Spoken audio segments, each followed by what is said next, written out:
오늘 함께 나눌 말씀은 누가복음 21장 1절부터 6절까지 말씀입니다. 우리 한 목소리로 읽겠습니다.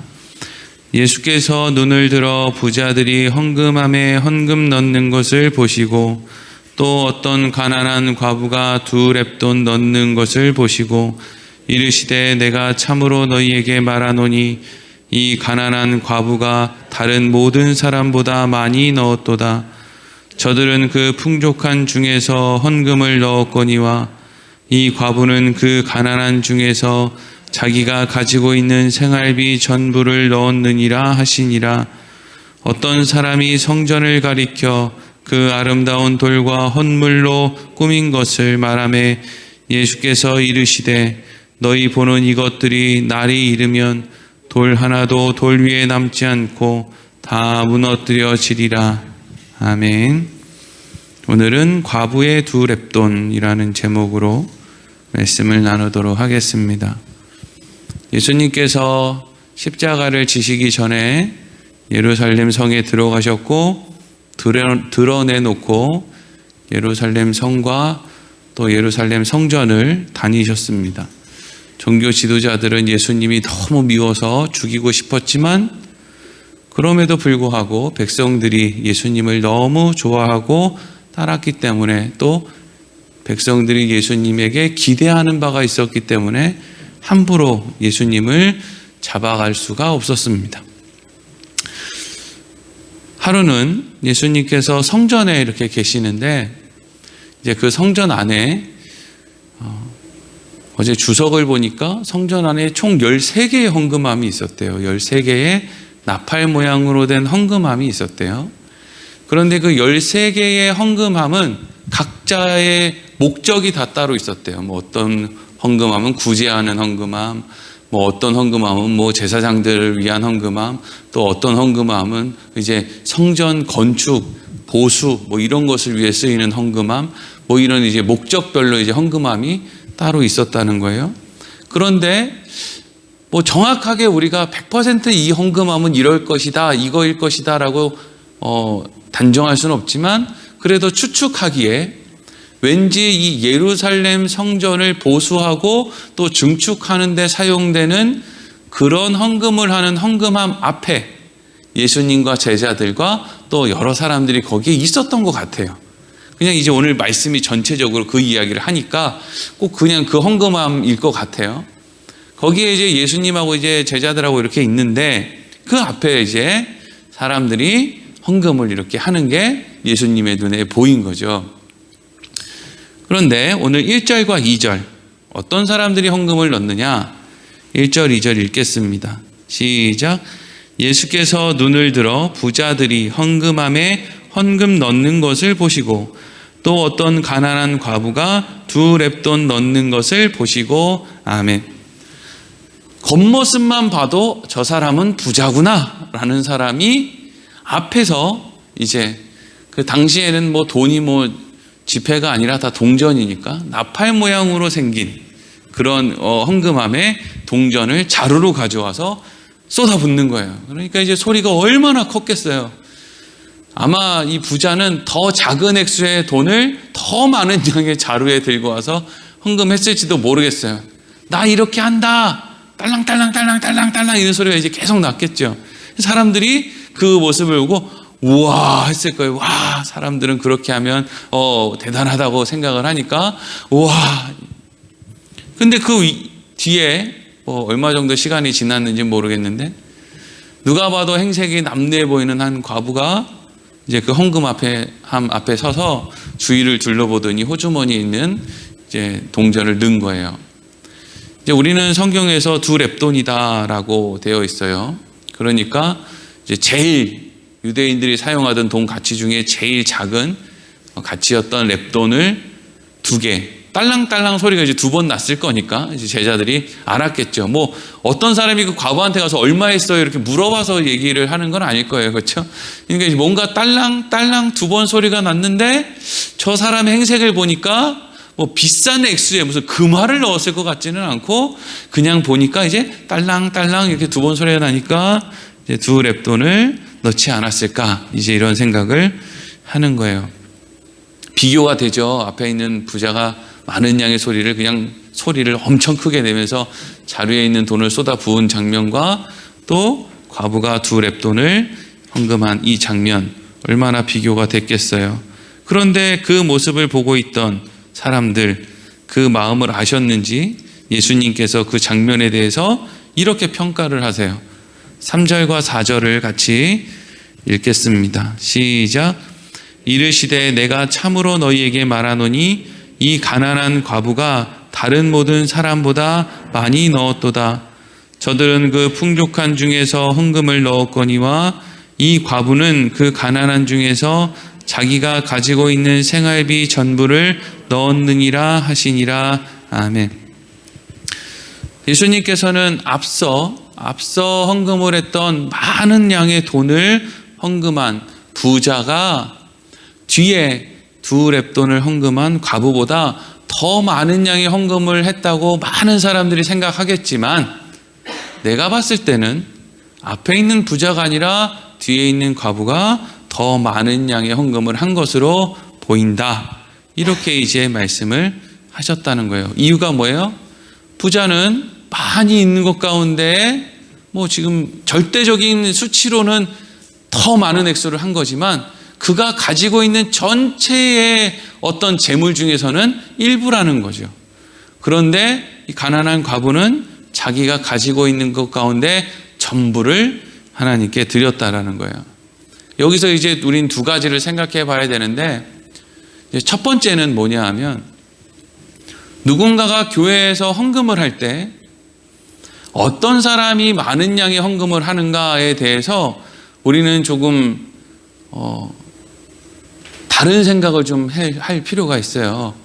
뭐냐 하면, 어떤 사람은 재산이 한 10억쯤 있는 사람이 있어요. 근데 그 사람이 교회에서 뭔가 건축을 한다든지 뭔가 이제 일을 할 때 본인이 마음이 자원하는 마음으로 10억 있는 사람이 1억을 이제 헌금을 했단 말이에요. 그럼 사람들이 우와 하겠죠. 와, 저 사람이 1억이나 헌금했어? 이렇게 하겠죠. 그리고 어떤 사람들은 와, 나도 저렇게 좀 헌금을 좀 이렇게 펑펑이라는 표현이 좀 안 돼요. 하여튼 나도 좀 저렇게 풍성하게 헌금을 좀 했으면 좋겠다라는 생각을 할 수가 있어요. 그런데 10억 가진 사람이 1억을 헌금하는 게 많은가? 아니면 1,000만 원 갖고 있는 사람이 200만 원 헌금하는 게 많은가? 예수님은 어떤 게 더 많다는 거예요? 1,000만 원 갖고 있는 사람이 200만 원 헌금하는 게 10억 갖고 있는 사람이 1억 헌금하는 것보다 많다는 거예요.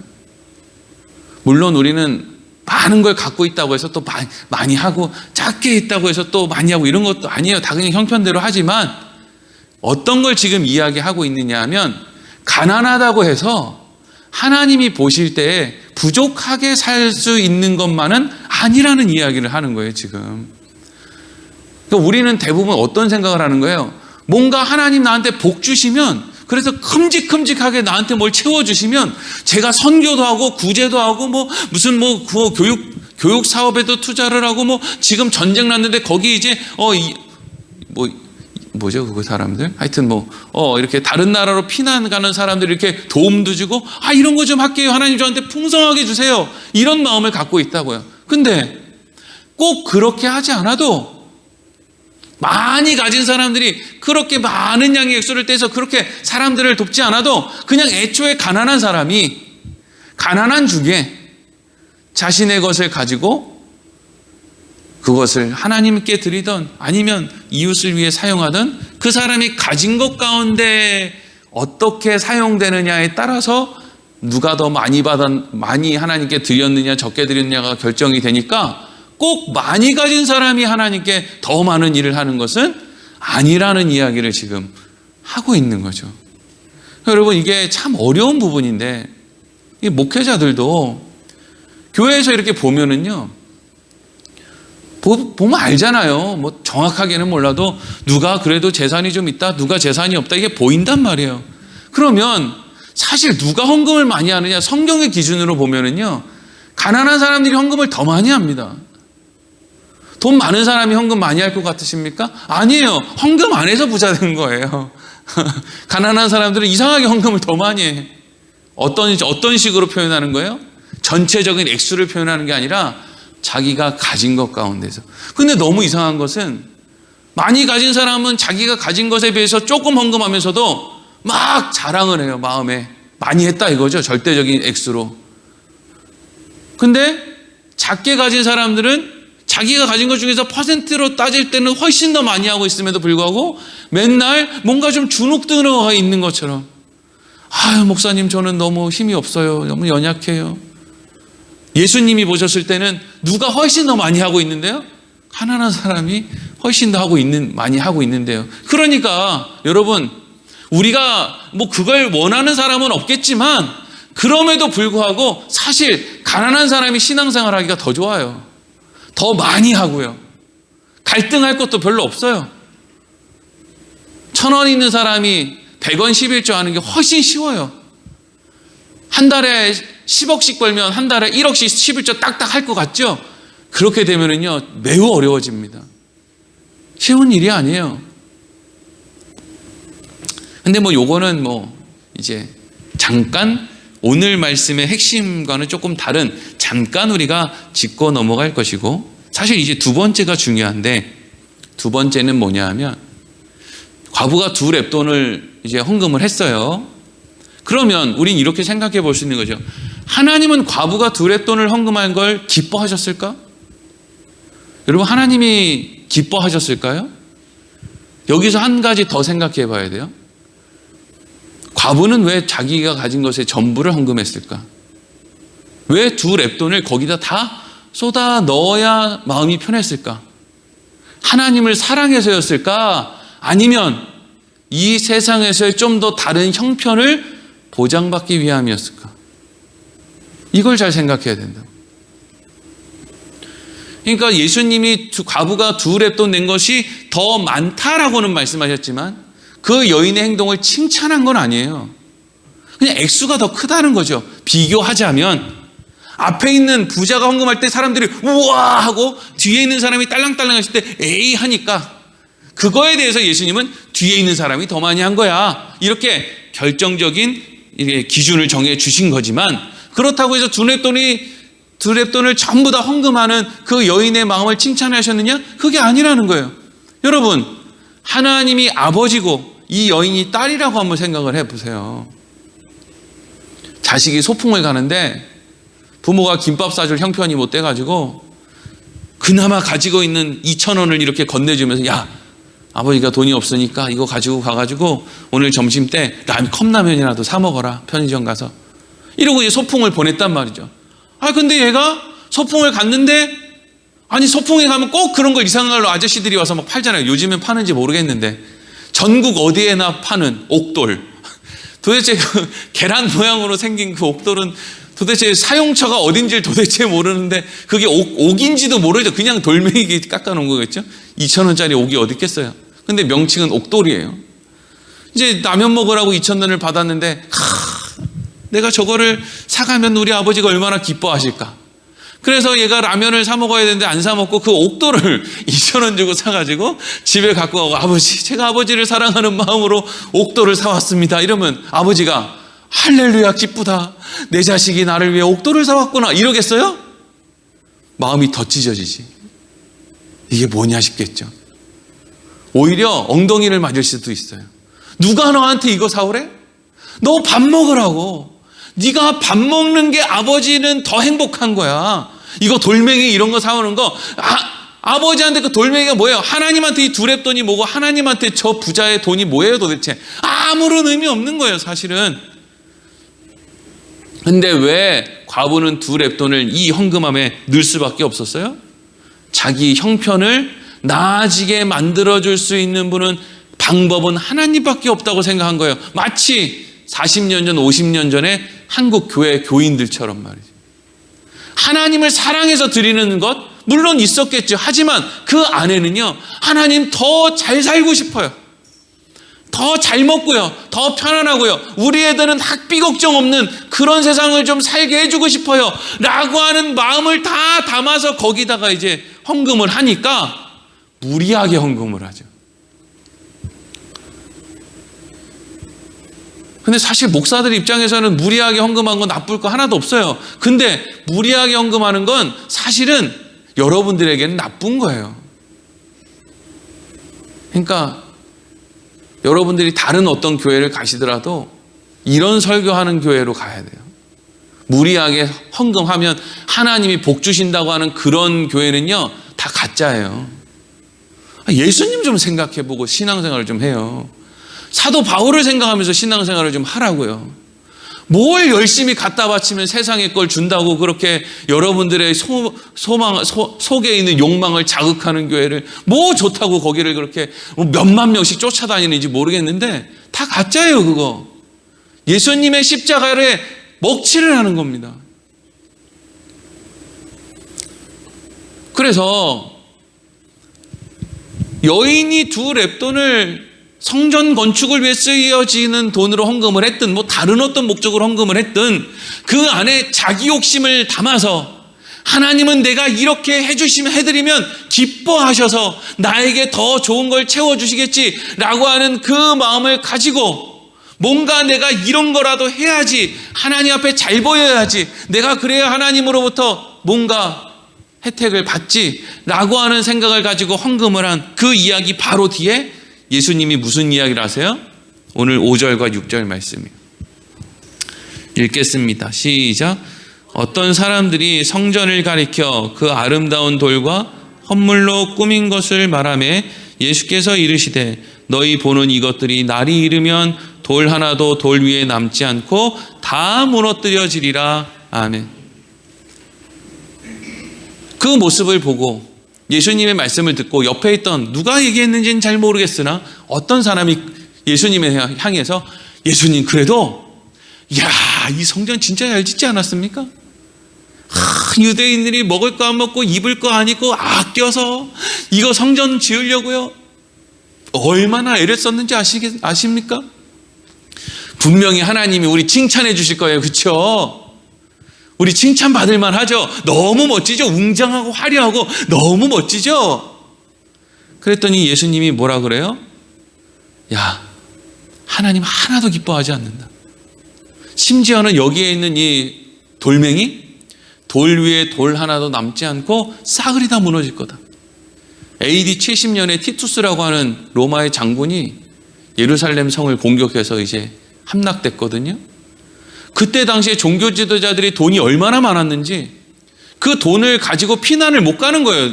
그때 당시에 무슨 지폐 들고 무슨 이렇게 아니잖아요. 아까 전에 그 부자들 헌금하는 거 보세요. 어마어마하게 많은 양을 자루로 갖고 와서 막 쏟아붓잖아요. 그걸 다 못 갖고 가니까 금덩이, 돈덩이 이런 걸 못 갖고 가니까 전부 어디다가 이제 숨기는 거예요. 어디다 숨기겠어요? 그 종교 지도자들이.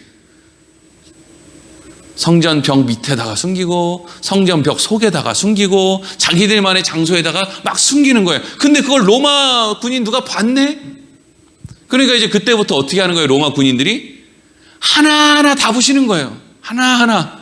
성전의 벽면에는 뭔가가 숨어져 있다라고 하는 소문이 돌면서 로마 군인들이 원래는 딴 데 약탈을 하고 말이죠. 한 나라를, 한 도시를 정복한 군사들은 막 약탈을 하고 막 이렇게 해야 되는데 그 사람들은 거기서 조그마한 망치 들고 그 안에 뭐가 금덩이가 있나 싶어가지고 다 깨부시는 거죠. 하나도 남지 않고. 예수님의 말씀대로 그렇게 된 거죠. 그래서 지금 예루살렘 성전이 있습니까? 없죠. 그 자리에 지금 뭐가 있어요? 이슬람의 상징인 황금사원이 거기 있죠. 참 그것도 놀라운 일이에요.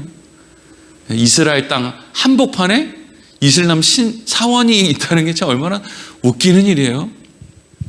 그러면서 이제 예수님께서 돌 위에 돌 하나도 남지 않을 것이다 라고 하신 말씀에 이어서 누가복음 21장은 7절 이하로 무슨 말씀이 나오느냐? 이 땅에 앞으로 일어날 일들에 대해서 예수님께서 말씀해 주세요. 분명히 이 말씀의 시작은 제자가 예수님에게 묻는 걸로 시작하죠. 예수님, 이 세상의 끝에는 어떤 일이 일어나겠습니까? 그 징조를 좀 알려주세요. 이제 이런 말로 시작을 하거든요. 그런데 이 말씀이 여기에 붙어 있는 이유가 있겠죠. 누가가 뭔가 설명하고 싶은 것이 있겠죠. 그러면 누가복음 21장 7절 이하에 어떤 이 세상에 주님이 다시 올 때, 멸망할 때 어떤 일이 일어나는가를 이렇게 정리를 하면 어떤 내용이 담겨 있느냐? 내 이름으로 와서 너희를 미혹하는 사람들이 있을 거야. 그런데 그 미혹을 받지 말아야 한다. 요런 말씀을 하나 하시고요. 민족이 민족을, 나라가 나라를 대적하여 일어날 것이다 라는 말씀이 있고, 또 믿는 사람들 환난을 당할 것이다 라는 말씀이 있고, 지진과 기근과 전염병과 1월 성신에 이상이 생길 것이다 라는 말씀이 있고, 또 부모와 형제와 친척과 벗이 너를 넘겨줄 것이다 라고 하는 말씀이 있어요. 이게 우리는 이런 것들을 볼 때 어떤 식의 관점으로 보느냐 하면, 뭐? 기근이나? 지진이나? 전염병이 생겨? 지금 코로나 전염병 생겼는데, 야, 지금 말세네! 이런 식으로 자꾸 진짜 성경이 이야기해야 될 거에 대해서는 별 관심이 없고요. 그냥 그런 거 막 알고 싶어가지고 막 그냥 눈에 불을 켜요. 그런 걸로 종교 장사하면 장사 잘할 자신 있는데 지옥 갈까봐 못하겠어요. 그런 거 사람들이 재밌어 하는 거 그런 거 있거든요. 그런 거. 예? 사람들 현혹시켜가지고 돈 타내는 거. 그런 거 잘한다고요. 그거 뭐 못하겠습니까? 진리를 전하는 사람이 그거 못하겠어요? 거짓말 더 잘 전하지. 여러분, 근데 이 말씀은 지금 뭘 이야기하는 거냐면요. 여러분, 사람이 왜 미혹을 받게요? 왜 미혹을 받아요? 왜 사기를 당합니까? 욕심이 없는 사람은 사기를 안 당해요. 욕심이 있는 사람이 사기를 당한다고요. 누가 이단에 빠져요? 욕심 있는 사람이 이단에 빠져요. 신천지에 들어간 아들이 왜 부모님의 말씀을 듣고 안 기어 나와요? 나와야 되잖아요. 안 기어 나와요. 왜 안 기어 나와요? 거기서 자기가 왕로로 탈 거라는 거예요. 거기 있으면 지금 내가 세상에 나가면 연봉 2천만 원짜리에 불과하지만 내가 신천지에 몸담고 있으면 좀 있으면 새하늘과 새 땅이 오면 내가 이 세상을 통치할 건데 내가 지금 거기 가지고 연봉 2천만 원 받고 있으라는 거야? 그게 뭐예요? 거기 하나님 사랑이 있어요. 이웃 사랑이 있어요. 뭐가 있어요? 떵떵거리고 왕로로 타고 싶은 욕망만 거기 가득 있는 거예요. 그러니까 말릴 수가 없죠. 어떨 때 사람을 제일 못 말려요? 욕심에 눈이 멀면 못 말려요. 도박하러 가는 도박사 못 말리고요. 사기 당하러 가는 사람 못 말려요. 다단계에 빠져서 허우적대는 사람 못 말린다고요. 왜 미혹을 당해요? 욕심 때문에 미혹을 당해요. 왜 과부가 2렙돈을 헌금해요? 욕심 때문에 헌금을 해요. 다 망한다고요. 민족이 민족을, 나라가 나라를 대적해 일어나요. 왜요? 욕심 때문에요. 지금 러시아가 우크라이나를 왜 공격해요? 욕심 때문에요. 지 나라 국민은 안 죽어요? 죽어요. 러시아 사람들도 많이 죽었대요. 우크라이나의 사람들도 많이 죽고요. 근데 누구 욕심 때문이에요? 러시아의 전쟁이랑은 무관한 저기 소위 지도자라고 하는 사람들 그 욕심 때문에 지금 저러는 거 아니에요? 지진, 기근, 전염병, 1월 성신에 이상이 생겨요. 그런데 사람들이 하나님에게 관심이 없어요. 지진이 문제가 아니에요, 여러분. 막 우리는 막 언제는 지진이 없었습니까? 옛날에는 화산이 터져가지고 도시가 막 다 한 번에 망하고 막 이런 일도 있었는데, 그럼 그때가 말세지 왜 지금은 화산도 안 터지는데 지금이 말세라는 거예요? 지진 없었던 때가 언제예요? 예? 태풍 안 일어났던 때가 언제냐고요? 다 태풍도 일어나고 안 일어나는 때가 없어요. 근데 문제는 뭐냐면은요, 그런 1월 성신에 이상이 생긴다든지 태풍이, 지진이, 해일이 막 일어나서 우리의 삶이 막 뒤죽박죽이 된다든지 이러면 정신을 좀 차릴 수 있어야 되잖아요. 더 이상 돈이 전부가 아니구나. 아, 이렇게 사는 게 의미가 없구나. 이렇게 살다가 어느 날 의미 없이 갈 수 있구나. 그럼 내 인생의 의미는 뭔가? 이 세상은 어떻게 생겼나? 아, 좀 이런 관심을 가져야 될 거 아니에요. 근데 그럼에도 불구하고 태풍 때 어떻게 우산을 팔지? 이 고민을 또 하고 있는 거예요. 이 고민. 지진이 일어나는데 땅바닥에 찰싹 붙을 수 있는 운동화를 개발해 볼까?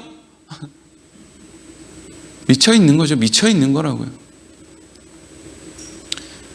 그러니까 이런 일들을 통해서 지금 예수님이 이 땅에 오신 것에 대해서 지금 뭘 이야기하고 있는 거예요?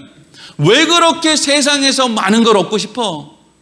왜 그렇게 욕심으로 가득 차 있어? 왜 네가 먹어야 될 저녁값을 다 헌금해야만 마음이 편안한 그런 마음을 갖고 있어? 욕심, 욕망. 그것을 하나님을 위한다라고 하는 포장지로 싸서 내가 이렇게 하나님을 위하면 하나님이 나에게 더 좋은 걸 주시겠지라고 하는 그 욕심이 무엇 앞에 깨지느냐? 십자가 앞에 깨지는 거예요. 세상에서 성공으로 하나님께 영광 돌리느냐? 십자가로 하나님께 영광을 돌리느냐? 십자가가 없을 때는요, 몰라. 그래서 유대인들이 그렇게 하나님 앞에 제사를 드릴 때는 그렇게 대단한 것처럼 막 그냥 제사장 드리고 뭐고 그냥 옷을 거룩하게 차려입고 그냥 행렬을 이루면서 막 하나님을 위해서 하는 것처럼 그렇게 하는 거예요. 대단한 것처럼. 그렇게 해야 되는 줄 알고. 근데 거기서 나오는 돈은 다 어디서 나오는 거예요? 백성들 등쳐서 나오는 것들이죠. 그렇게 해야 되는 줄 아는 거예요.